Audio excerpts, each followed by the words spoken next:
ગુજરાત સ્વાગત છે આપનું ફરી એકવાર હવામાન સમાચારમાં। ખાસ વાત કરીએ તો તમે જોઈ શકો છો કે અરબ સાગર અને બંગાળની ખાડીના દરિયામાં ફરી એકવાર બે નવા અને મજબૂત વાવાઝોડા બનતા જોવા મળી રહ્યા છે। લો પ્રેશર એરિયામાંથી હવે આ વાવાઝોડા હાઈ પ્રેશર એરિયાની અંદર પરિવર્તિત થતા જોવા મળી રહ્યા છે અને વાવાઝોડાની ઝડપ અત્યારે દરિયાની અંદર 120 કિલોમીટર પ્રતિ કલાકની ઝડપથી લઈને 150 કિલોમીટર પ્રતિ કલાકની ઝડપે તોફાની પવનોની સાથે આ વાવાઝોડાની ઝડપ બંગાળની ખાડીના દરિયાની અંદર જોવા મળી રહી છે અને આ વાવાઝોડું અત્યારે શ્રીલંકાના વિસ્તારોની અંદર ત્રાટકવાની તૈયારી કરતું જોવા મળી રહ્યું છે। સાથે જ બીજું વાવાઝોડું બંગાળની ખાડીને અરબ સાગરના ઊંડાણવાળા દરિયામાં પોતાનું સાયક્લોનિક સર્ક્યુલેશન હજી પણ મજબૂત બનાવતું જોવા મળી રહ્યું છે। આમ દરિયાની અંદર એક સાથે બે નવા વાવાઝોડા સક્રિય બનતા જોવા મળી રહ્યા છે અને આ બંને વાવાઝોડાનો ખતરો હવે ભારત દેશ ઉપર મંડરાઈ રહેલો જોવા મળી રહ્યો છે। ભારતના અનેક રાજ્યોની અંદર ઠંડીના પ્રમાણની અંદર વધારા સાથે પુષ્કળ હવે વાતાવરણની અંદર પલટાવ આવવાની સાથે માવઠાનું મોટું સંકટ વધતું જોવા મળી રહ્યું છે। અત્યારે તમે સર્ક્યુલેશન જોઈ શકો છો। બંગાળની ખાડીના દરિયામાંથી એક મજબૂત સાયક્લોનિક સર્ક્યુલેશન અત્યારે બંગાળની ખાડીના આજુબાજુના ક્ષેત્રોની અંદર બનતું જોવા મળી રહ્યું છે, જેના કારણે બંગાળની ખાડીના દરિયાઈ કાંઠાના વિસ્તારો, જેમાં ભુવનેશ્વરનો વિસ્તાર, વિશાખાપટ્ટનમના વિસ્તારોથી લઈને હૈદરાબાદના વિસ્તારોમાં, બેંગલુરુ અને મદુરાઈના પંથકોની અંદર પણ મોટા પલટાવ આવવાની સાથે માવઠાનું રીતસરનું ભારે જોર વધતું જોવા મળી રહ્યું છે અને અત્યારે બંગાળની ખાડીના દરિયામાં સક્રિય બનેલા વાવાઝોડાની મોટી ઘાત હવે ગુજરાત સુધી પણ લંબાયેલી જોવા મળી રહી છે। ગુજરાત ઉપર સિસ્ટમની તીવ્ર અસરોની સાથે સિસ્ટમની આંખ લંબાતી હોય તેમ ગુજરાત ઉપર ઘેરાવો બનતો જોવા મળી રહ્યો છે। ઓમાનના વિસ્તારોથી લઈને શ્રીલંકાના વિસ્તારો સુધી એક આવી રીતો સિસ્ટમનો ઘેરાવો બનેલો જોવા મળી રહ્યો છે અને ગુજરાત ઉપરથી પણ આ સિસ્ટમની લાઈનો પસાર થતી હોવાના કારણે હજી પણ મજબૂત અસર ગુજરાત ઉપર વધતી જોવા મળી રહી છે, જેને લઈને ગુજરાતની અંદર આવનાર 3 દિવસની અંદર મોટા પલટાવ આવતા જોવા મળી શકે છે। સાથે જ ગુજરાત રાજ્યની અંદર ઠંડીની અંદર હજી પણ પુષ્કળ પ્રમાણની અંદર વધારો થતો જોવા મળવાનો છે। અત્યારે ઓમાન અને ગુજરાત વચ્ચેના વિસ્તારોમાં એક મજબૂત લો પ્રેશર સક્રિય બનતું જોવા મળી રહ્યું છે અને અરબ સાગરના દરિયાના મારફતી તોફાની પવનોની ગતિવિધિઓ અત્યારે ગુજરાત તરફ દર્શાવવામાં આવી રહી છે અને ગુજરાત ઉપર પવનની તીવ્રતા 60 થી લઈને 65 કિલોમીટર પ્રતિ કલાકની ઝડપે દર્શાવવામાં આવી રહી છે। આમ ગુજરાત ઉપર પાકિસ્તાન, ઓમાનના વિસ્તારો, બંગાળની ખાડીને અરબ સાગરના દરિયામાંથી ચારે દિશાઓમાંથી આવતા તોફાની પવનોના કારણે ગુજરાતની અંદર ઠંડીનો ચમકારો ધીમી ગતિએ વધતો જોવા મળી રહ્યો છે અને ગુજરાતના અનેક ક્ષેત્રોની અંદર વાદળ છવાયા વાતાવરણની વચ્ચે ફરીથી માવઠાનું મોટું સંકટ ગુજરાત ઉપર ટોળાતું જોવા મળી રહ્યું છે અને આંબાલાલ પટેલની આગાહી પ્રમાણે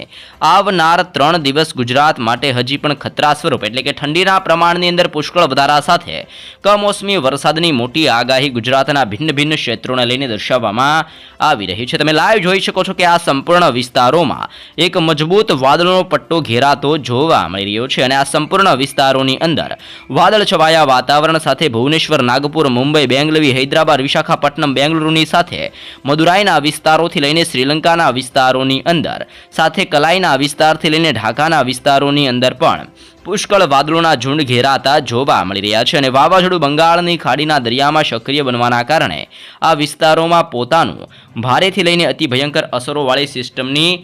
તીવ્ર ગતિઓ દર્શાવતું જોવા મળી રહ્યું છે અને નવા વાવાઝોડા અત્યારે બંગાળની ખાડીના દરિયાની અંદર બનતા હોવાના કારણે વાવાઝોડાની દિશા હવે બંગાળની ખાડીના ક્ષેત્રોની અંદર ત્રાટકવાની તૈયારીમાં જોવા મળી રહી છે, જેના કારણે કેરળથી લઈને તામિલનાડુના વિસ્તારોમાં અત્યારે તોફાની પવનોની લહેરો ઉઠતી જોવા મળી રહી છે અને આગામી 2 દિવસોની અંદર આ વાવાઝોડું દરિયાકાંઠાના વિસ્તારોની અંદર ત્રાટકતું જોવા મળવાનું છે, જેને લઈને ગુજરાત રાજ્યની અંદર ઠંડીના ચમકારાની સાથે હળવી ગતિએ હવે માવઠાનું જોર વધતું હોય, કમોસમી વરસાદનું મોટું સંકટ ગુજરાતમાં બનતું હોય તેમ રાજ્યની અંદર માવઠું, વાવાઝોડું અને વરસાદની મોટી આગાહી ભિન્ન ભિન્ન ક્ષેત્રો માટે દર્શાવી દેવામાં આવી રહી છે। ગુજરાતના વાતાવરણની અંદર પણ પલટા આવવાના કારણે ગુજરાતમાં હળવી ગતિએ ધીમા વરસાદીય ઝાપટા પડવાની પણ મોટું પૂર્વાનુમાન દર્શાવવામાં આવી રહ્યું છે અને ઠંડીની અંદર પણ વધારો થતો હોય તેમ ગુજરાતની અંદર 12 ડિગ્રીથી લઈને 18 ડિગ્રી સેલ્સિયસ સુધીનું ટેમ્પરેચર ભિન્ન ભિન્ન વિસ્તારોમાં ગુજરાતમાં વધતું જોવા મળી શકે છે। હાલ ગુજરાતના અનેક વિસ્તારોની અંદર ઠંડીનો ચમકારો વધતો જોવા મળી રહ્યો છે। અનેક વિસ્તારોની અંદર મોટા પલટાવ ગુજરાતમાં આવતા જોવા મળી રહ્યા છે, જેમાં અત્યારે ગુજરાતની અંદર સૌરાષ્ટ્રના વિસ્તારની અંદર દરિયાકાંઠાની અંદર ભાવનગર, અલંગ, મહુવાના દરિયાઈ કિનારાના વિસ્તારો સાથે સાથે ઉના, વેરાવળથી લઈને ગીર સોમનાથના વિસ્તારો, જૂનાગઢના પંથકથી લઈને પોરબંદરનો વિસ્તાર, ભાનવડના વિસ્તારથી ઢાકાનો વિસ્તાર, સલાયાના વિસ્તાર, જામનગર, રાજકોટ, ગોંડલની સાથે જસદણ, ચોટીલા, મોરબી અને સુરેન્દ્રનગરના સૌરાષ્ટ્રના સંપૂર્ણ વિસ્તારોની અંદર 20 ડિગ્રીથી લઈને 24 ડિગ્રી સેલ્સિયસ સુધીનું ટેમ્પરેચર દર્શાવવામાં આવી રહ્યું છે। પરંતુ રાત્રિ દરમિયાન ગુજરાત રાજ્યની અંદર ટેમ્પરેચર 16 ડિગ્રીથી લઈને 22 ડિગ્રી સેલ્સિયસ સુધીનું ટેમ્પરેચર જોવા મળે છે। આમ રાજ્યની અંદર હાલ ડબલ ઋતુનો અહેસાસ થતો હોય તેમ વહેલી સવાર દરમિયાન ગુજરાતમાં પુષ્કળ ઠંડી અને રાત્રિ દરમિયાન ગુજરાતની અંદર પુષ્કળ ઠંડીનો માહોલ વધતો જોવા મળી રહ્યો છે અને ભિન્ન ભિન્ન ક્ષેત્રોની અંદર ગુજરાતમાં મોટા પલટાવ આવવાની સાથે સૌરાષ્ટ્રના દરિયાઈ કાંઠાના વિસ્તારોમાં પવનોની લહેરોની સાથે હવે વરસાદીય સિસ્ટમ અને માવઠાનું જોર પણ સૌરાષ્ટ્રના દરિયાકાંઠાના વિસ્તારોમાં વધતું જોવા મળી રહ્યું છે। જોકે કચ્છના અનેક વિસ્તારોમાં મોટા બદલાવ આવવાની શરૂઆત જોવા મળી છે, જેમાં રાપર, ગાંધીધામથી લઈને ખાવડ, બાડેલી, માંડવીનો વિસ્તાર, નળિયાથી લઈને લખપતના વિસ્તારોની અંદર પણ મોટા પલટાવ જોવા મળ્યા છે અને લખપતના વિસ્તારોમાં 18 ડિગ્રીથી લઈને ગાંધીધામના વિસ્તાર અને માંડવીના વિસ્તારોની અંદર 18 ડિગ્રી સેલ્સિયસથી લઈને 22 ડિગ્રી અને 23 ડિગ્રી સેલ્સિયસ સુધીનું ટેમ્પરેચર અત્યારે કચ્છના વિસ્તારોની અંદર જોવા મળી રહ્યું છે। આમ કચ્છના વાતાવરણની અંદર પણ મોટા પલટાવ આવવાની સાથે માવઠાનું રીતસરનું મોટું સંકટ ગુજરાતમાં વધતું જોવા મળી રહ્યું છે। તે ઉપરાંત દક્ષિણી ગુજરાતના જિલ્લાઓ જેમાં સદાબહાર જંગલો આવેલા છે તેવા વિસ્તારોની અંદર પણ હવે મોટા પલટાવ આવવાની સાથે માવઠું અને ઠંડીનું જોર વધતું જોવા મળી રહ્યું છે। રાજ્યની અંદર ઠંડીના અનેક પંથકોની અંદર મોટા વધારા વધતા જોવા મળી રહ્યા છે, જેમાં દક્ષિણ ગુજરાતના વિસ્તારોની અંદર જાંબુસર, કરજણ, સિનોર, ભરૂચ, દહેજના વિસ્તારો, ડેડિયાપાડાના પંથકથી લઈને ઉમરપાડાના વિસ્તારોની અંદર વાંકલ, કોસંબાના વિસ્તારોથી લઈને સુરતના પંથકોથી લઈને બારડોલીનો વિસ્તાર, વ્યારાથી લઈને નવસારીના વિસ્તારોની અંદર સાથે સાથે બિલીમોરાના પંથકથી લઈને વંસાડા, આહવાના વિસ્તારોથી લઈને વલસાડના વિસ્તારોની અંદર સાપુતારાના પંથકોથી લઈને વાપીનો વિસ્તાર અને દમણ અને દાદરા નગર હવેલીના દક્ષિણી ગુજરાતના વિસ્તારોની અંદર પણ મોટા પલટાવ આવવાની સાથે રાજ્યની અંદર દક્ષિણ ગુજરાતના જિલ્લાઓમાં અત્યારે ઠંડીનો ચમકારો 22 ડિગ્રી સેલ્સિયસ સુધી પહોંચેલો જોવા મળ્યો છે। આમ રાજ્યના વાતાવરણની અંદર એકાએક મોટા પલટાવ આવતા જોવા મળી રહ્યા છે અને ગુજરાતની અંદર ભિન્ન ભિન્ન જિલ્લાઓમાં ઠંડીનો ચમકારો પણ ભારે અસર દર્શાવતો હોય તેમ મોટા પલટાવ આવવાની સાથે ગુજરાતમાં ઠંડીના પ્રમાણની અંદર વધારો વધતો જોવા મળી રહ્યો છે। મધ્ય ગુજરાતના જિલ્લાઓની અંદર અત્યારે 18 ડિગ્રી સેલ્સિયસથી લઈને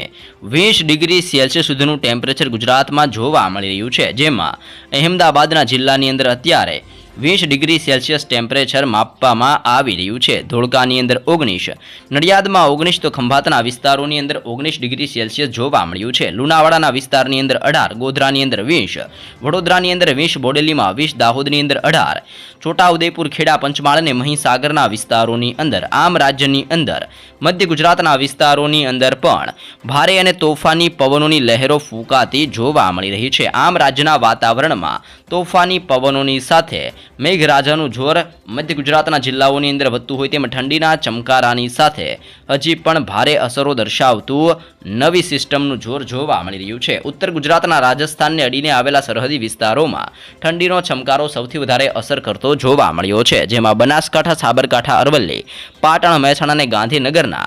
ઉત્તર ગુજરાતના વિસ્તારોની અંદર અત્યારે ભારે ટેમ્પરેચરની સાથે રાજ્યની અંદર ઠંડીની અંદર સૌથી વધારો ઉત્તર ગુજરાતના જિલ્લાઓમાં જોવા મળી રહ્યો છે અને ગુજરાત રાજ્યની અંદર જેમ જેમ નવેમ્બર મહિનાના અંતની અંદર અને ડિસેમ્બર મહિનાના શરૂઆતની સાથે માવઠાનું જોર ગુજરાતના ભિન્ન ભિન્ન જિલ્લાઓની અંદર વધતું હોય તેમ તોફાની પવનોની લહેરોની સાથે ગુજરાતની અંદર ઠંડીના ચમકારા સાથે ફરીથી મેઘરાજા ભૂક્કા બોલાવતા જોવા મળી શકે છે અને અત્યારે બંગાળની ખાડીના દરિયાની અંદર અને અરબ સાગરના દરિયામાં તોફાની નવા વાવાઝોડા બનતા જોવા મળી રહ્યા છે અને આ નવા વાવાઝોડાની અસરોને લઈને ભારતના અનેક રાજ્યોની અંદર મોટા પલટાવ આવવાની સાથે આગામી 10 દિવસોની અંદર અનેક રાજ્યોની અંદર ભારે વરસાદ વરસતો જોવા મળશે જેવી નવી નકોર આગાહી રાજ્ય માટે દર્શાવવામાં આવી રહી છે।